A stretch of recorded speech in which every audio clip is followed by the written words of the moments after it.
സമയം സിദ്ധാർത്ഥ അവന്റെ വീട്ടിൽ അമ്മയോടൊപ്പം ഭക്ഷണം കഴിക്കുന്നതിനിടെ സംസാരിച്ചുകൊണ്ടിരിക്കുകയായിരുന്നു. അവന്റെ അടുത്ത് തന്നെ ഹേമന്തും ലാവണ്യയുമുണ്ട്.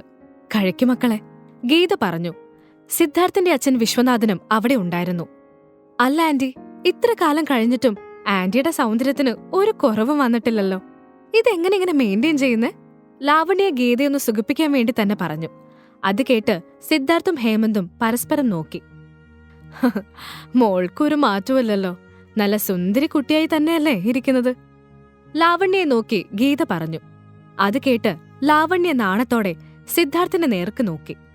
സിദ്ധാർത്ഥന്റെ മനസ്സിൽ എങ്ങനെയെങ്കിലും കയറിക്കൂടണമെന്ന ചിന്ത മാത്രമായിരുന്നു അവളുടെ മനസ്സിൽ അപ്പോൾ ഉണ്ടായിരുന്നത്. മോൾ എന്നേനെ തിരിച്ചു പോകുന്നത്?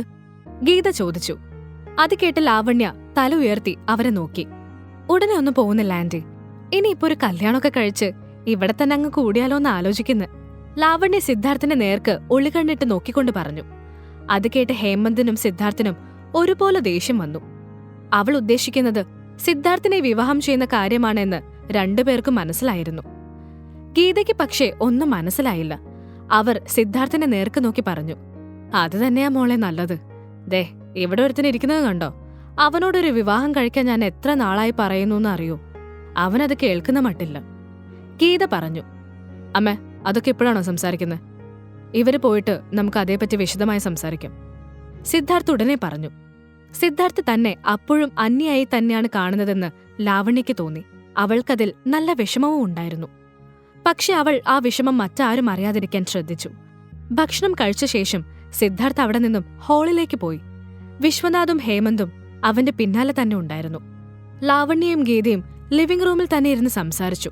ലാവണ്യ ഗീതയെ എങ്ങനെയെങ്കിലും വളച്ച് സിദ്ധാർത്ഥനെ കൊണ്ട് തന്നെ കെട്ടിക്കാനുള്ള കാര്യം സമ്മതിപ്പിക്കണമെന്നാണ് പ്ലാൻ ചെയ്തിരുന്നത്. അല്ല ആന്റി, സിദ്ധാർത്ഥന്റെ ബീച്ച് സൈഡിലെ വീട്ടിൽ താമസിക്കുന്ന പെണ്ണേതാ? നിങ്ങളുടെ ബന്ധുവാണെന്ന് അവൻ പറഞ്ഞ്. സത്യമാണത്?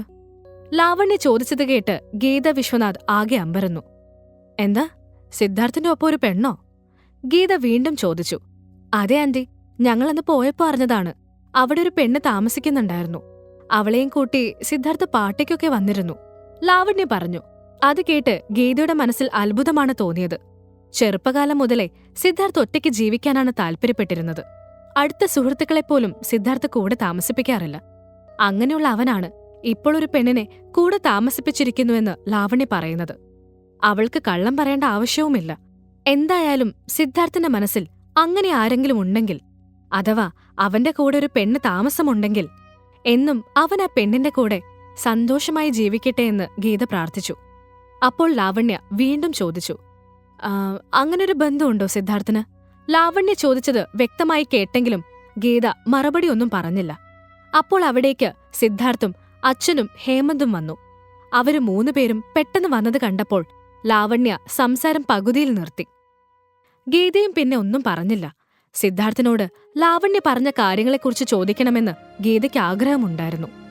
പക്ഷേ ഹേമന്തും ലാവണ്യയും അരികിലുള്ളപ്പോൾ സിദ്ധാർത്ഥ് മറുപടി പറയില്ലെന്ന് വ്യക്തമായി ഗീതയ്ക്കറിയാമായിരുന്നു. സിദ്ധാർത്ഥ് പറഞ്ഞു. എന്നാ ഞാൻ ഇറങ്ങിക്കോട്ടെ അമ്മേ, വീട്ടിൽ ചെന്നിട്ട് കുറച്ച് ജോലികൾ ചെയ്തു തീർക്കാനുണ്ട്. സിദ്ധാർത്ഥ് ചോദിച്ചത് കേട്ട ഗീത അവനെ നോക്കി. സിദ്ധു, ഇന്ന് ഇവിടെ നിന്നൂടെ? നീ എത്ര കാലമായി ഇവിടെ രാത്രി താമസിച്ചിട്ട്? ഗീതയുടെ ചോദ്യം കേട്ട് ലാവണ്യ ഞെട്ടിപ്പോയി. സിദ്ധാർത്ഥ് ബീച്ചിനടുത്തുള്ള വീട്ടിൽ നീലിമയോടൊപ്പമാണ് താമസം എന്നത് ലാവണ്യയ്ക്ക് പുതിയ അറിവായിരുന്നു. ബീച്ച് സൈഡിലെ വീട്ടിൽ സിദ്ധാർത്ഥിന് ഓഫീസ് മുറി ഉള്ളതിനാൽ ഓഫീസ് ആവശ്യങ്ങൾക്കായി മാത്രമേ അവൻ അവിടെ പോകാറുള്ളൂ എന്നായിരുന്നു അവൾ കരുതിയിരുന്നത്. ഇല്ലമ്മ, ഇന്ന് നിന്നാ ശരിയാവില്ല. നിക്കണമെന്ന് കരുതിയാ വന്നത്. പക്ഷേ കുറച്ച് ജോലി ബാക്കിയുണ്ട്. പിന്നെ ഒരിക്കലും താമസിക്കാൻ ഞാൻ, സിദ്ധാർത്ഥ് പറഞ്ഞു. എന്നാലും മോനെ, ഗീത എന്തോ പറയാൻ ശ്രമിച്ചു.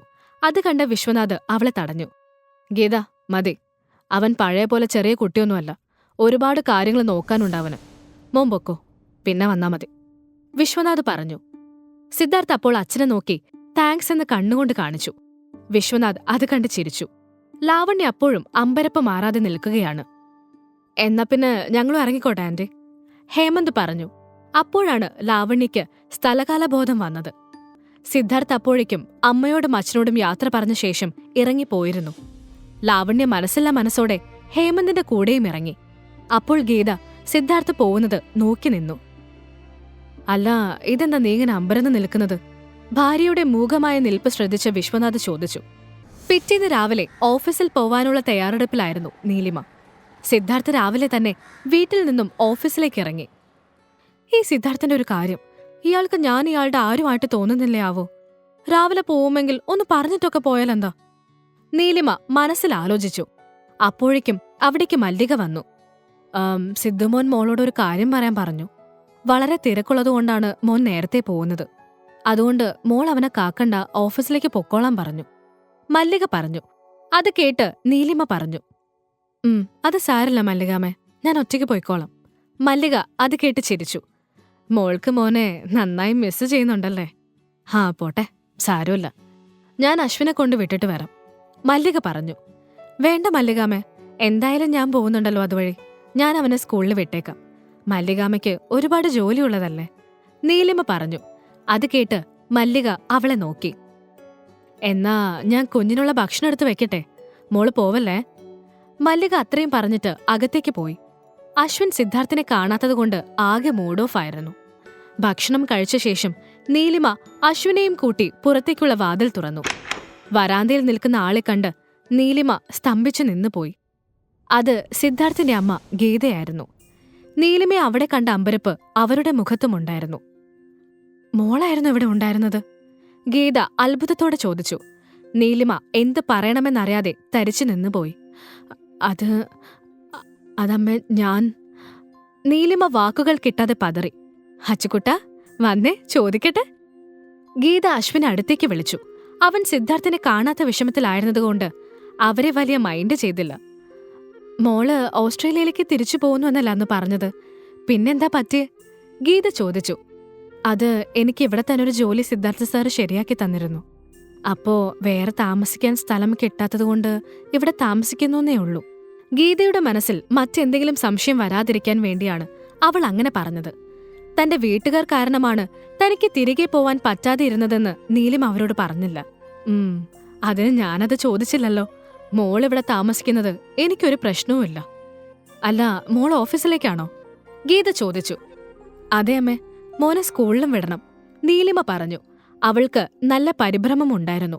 സിദ്ധാർത്ഥിന്റെ വീട്ടുകാർ തന്നെക്കുറിച്ച് എന്ത് കരുതുമെന്നാണ് അവൾ അപ്പോഴെല്ലാം ഓർത്തത്. എന്നാ ഞാൻ അധികം ബുദ്ധിമുട്ടിക്കുന്നില്ല, ഇറങ്ങട്ടെ? ഗീത ചോദിച്ചു. അയ്യോ, എനിക്കൊരു ബുദ്ധിമുട്ടുമില്ല, നീലിമ പറഞ്ഞു. അതല്ല കുട്ടി, സത്യത്തിൽ ഞാൻ സിദ്ധാർത്ഥിനെ കാണാനാ വന്നത്. അവനെവിടെ ഇല്ലല്ലോ, പിന്നെ ഞാനിവിടെ ഇരുന്നിട്ട് എന്തിനാ? ഗീത അത്രയും പറഞ്ഞിട്ട് എഴുന്നേറ്റു. അപ്പോഴാണ് മല്ലിക അവരെ കണ്ടത്. അയ്യോ, ഇതെന്താ, വന്ന ഉടനെ മാഡം പോകുവാണോ? ഞാൻ ചായ എടുക്കാം, മല്ലിക പറഞ്ഞു. വേണ്ട മല്ലിക, പോയിട്ട് കുറച്ച് തിരക്കുണ്ട്. ഗീത അശ്വിനോടും നീലിമയോടും യാത്ര പറഞ്ഞ ശേഷം അവിടെ നിന്നും ഇറങ്ങി. നീലിമയുടെ മനസ്സിൽ വല്ലാതെ ഭയം നിറഞ്ഞു. സിദ്ധാർത്ഥിന്റെ അമ്മ തന്നെ അവിടെ നിന്നും ഇറക്കിവിടാൻ പറഞ്ഞാൽ സിദ്ധാർത്ഥ് ഉറപ്പായും അത് കേൾക്കുമെന്ന് അവൾക്ക് തോന്നി. അങ്ങനെ സംഭവിച്ചാൽ താൻ അശ്വിനെയും കൂട്ടി എവിടേക്ക് പോകും? നീലിമയുടെ ചിന്തകൾ കാടുകയറി. ഈ സമയം കാര്യങ്ങൾ ചോദിച്ചറിയാനായി ഗീത അപ്പോൾ സിദ്ധാർത്ഥിന്റെ ഓഫീസിലേക്ക് പോവുകയായിരുന്നു. ഈ കഥ തുടർന്ന് കേൾക്കുന്നതിനായി ഇപ്പോൾ തന്നെ പോക്കറ്റ് FM ആപ്പ് ഇൻസ്റ്റാൾ ചെയ്യൂ. Link in description.